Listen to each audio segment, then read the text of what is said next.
Bonjour à tous, je m'appelle Emmanuelle Labioz et donc je suis enseignante en bac pro MCV. Alors MCV, qu'est-ce que ça veut dire? Métier du commerce et de la vente. Et aujourd'hui, ce que je vais vous présenter, c'est l'option A. Alors, qu'est-ce que c'est que l'option A? Il y a deux options en bac pro MCV. L'option A qui est le commerce et l'option B qui est plutôt sur la vente. Alors, on va d'abord commencer par vous expliquer la différence entre le commerce et la vente.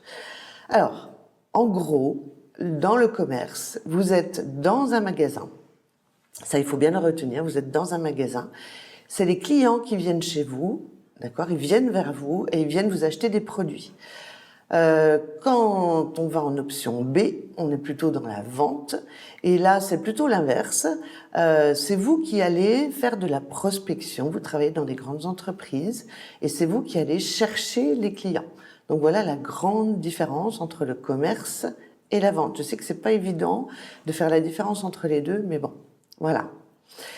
Alors, quels sont les métiers qu'on peut faire à l'issue d'un bac pro MCV? Donc, vous pouvez être conseillère de vente, c'est-à-dire que vous êtes dans le magasin et vous conseillez les clients.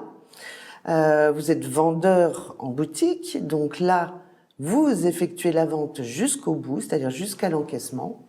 Et vous pouvez être également employé commercial de rayon ou de libre service. Alors, qu'est-ce que c'est que le libre service? C'est-à-dire que vous pouvez à la fois travailler en petite boutique ou en grand magasin, type Auchan, Leclerc, Cora, etc.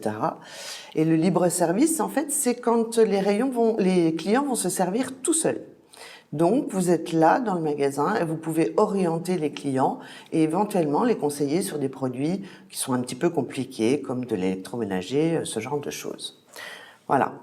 Alors, ensuite, vous devez vous poser la question, est-ce que c'est bien de faire du commerce pour moi? Alors, je vous dis tout de suite, quand on fait du commerce, on n'apprend pas à jouer à la marchande. C'est pas ça du tout.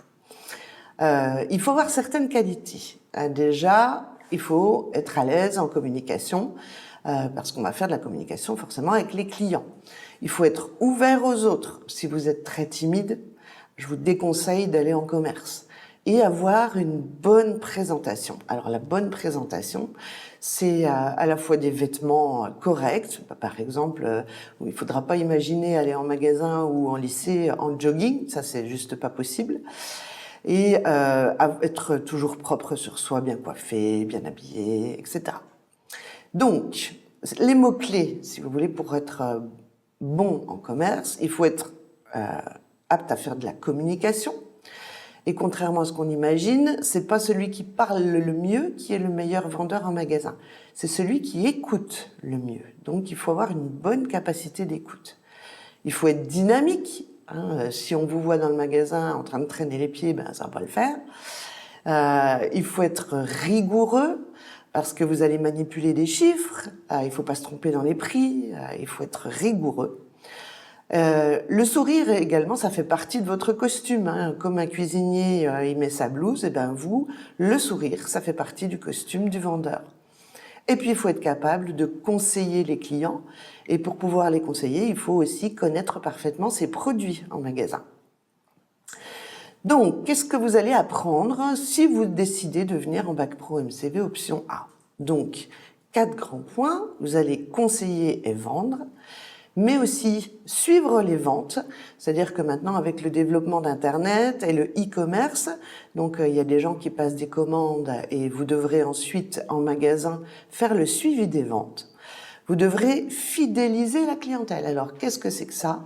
Fidéliser la clientèle, c'est pas seulement leur demander s'ils ont leur carte de fidélité, c'est donner envie aux clients de revenir dans le magasin. C'est s'intéresser à lui et puis lui donner envie de revenir tout simplement. Et puis, dernier point, il faudra apprendre à animer et gérer l'espace commercial. Parce qu'un espace commercial, s'il est tout triste, s'il n'est pas bien aménagé, s'il n'y a pas les bonnes couleurs, au bon endroit, les bons produits, forcément, ça va être tristou et vos clients ne viendront pas dans votre magasin. Donc, il faudra apprendre aussi à animer et gérer l'espace commercial. Alors, au lycée professionnel, comment ça se passe? Vous avez donc deux grands pôles. Vous avez des matières générales, 14 heures. Donc là, c'est comme au collège. Mais là, vous aurez un contenu qui est adapté au commerce. Donc les maths, par exemple, ce sera des maths commerciales essentiellement. Et vous avez aussi donc 16 heures de nouvelles matières qui sont professionnelles. Donc il y a des cours en classe entière et il y a des cours aussi en petits groupes. Quand vous êtes en demi-groupe, on essaye de travailler avec des projets. Et du coup, je vous invite à regarder le site du lycée Nelson Mandela, par exemple, ou les sites liés au commerce, pour voir un petit peu quels sont les travaux qu'on réalise avec les élèves. Voilà, on essaye de vous faire travailler de plus en plus sur du concret, vous faire des choses très concrètes pour que ce soit vraiment proche du terrain et proche de ce que vous faites en magasin. Voilà, alors ensuite, on va parler maintenant des stages. Alors les stages, ça s'appelle PFMP, donc période de formation en milieu professionnel. Alors combien de semaines? Donc vous avez 22 semaines en 3 ans.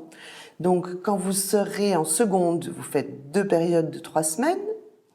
En première, 2 périodes d'1 mois. Et en terminale, 2 périodes d'1 mois également. La nouveauté, c'est que depuis cette année, vous êtes rémunéré pendant les stages. Donc, si vous êtes en seconde, vous allez toucher 50 € par semaine. En première, ce sera 75 € par semaine et en terminale, 100 € par semaine. Donc là, ça devient vraiment intéressant.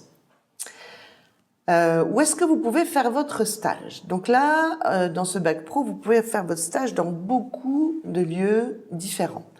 En boutique, d'accord, donc classique, hein, vous rentrez dans un magasin par exemple de vêtements ou d'électroménager.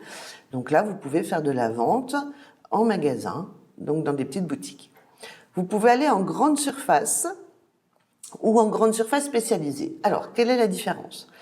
La grande surface, ce sont des magasins dits alimentaires. Donc, comme je vous les citais tout à l'heure, Leclerc, Auchan, Aldi, etc. Et les grandes surfaces spécialisées, c'est celles qui sont spécialisées dans un domaine particulier. Exemple, le sport. Donc, vous pouvez aller chez Decathlon, chez Sport 2000 ou dans un magasin de bricolage. Voilà, tout ça c'est possible. Même vendre des meubles par exemple, c'est tout à fait à votre portée. Donc votre souci, je sais, c'est de vous dire, ben moi j'arrive en seconde, mais j'ai peur, je sais pas comment choisir mon entreprise, j'ose pas appeler l'entreprise, donc pas de souci. Les enseignants seront à côté de vous, ils vont vous donner des listes d'entreprises à contacter et ils vont vous former également sur la façon de prendre contact avec une entreprise. Et si vraiment vous avez besoin d'aide, eh ben ils seront là à vos côtés jusqu'au bout. Voilà. Alors, comment est-ce qu'on peut entrer dans cette formation? Donc, classiquement, hein, vous formulez vos vœux avec le professeur principal, votre professeur principal de 3e. Et là, j'attire votre attention sur le fait qu'il y a effectivement 2 bacs pro. Et dans la famille de métiers, il y en a 4. Donc, vous allez faire une seconde MRC, donc métier de la relation client, dans laquelle vous faites à la fois de l'accueil, du commerce, de la vente. Elle est un petit peu indéterminée. Mais à l'issue de la seconde, soit vous choisirez les métiers de l'accueil, les métiers du commerce ou les métiers de la vente. Donc, justement, c'est là que j'insiste que le MCV option A, donc c'est celui que je présente aujourd'hui, c'est le commerce, et le MCV option B, c'est celui de la vente. Donc, vous formulez vos vœux et ensuite c'est fait par informatique et vous recevrez donc les résultats fin juin.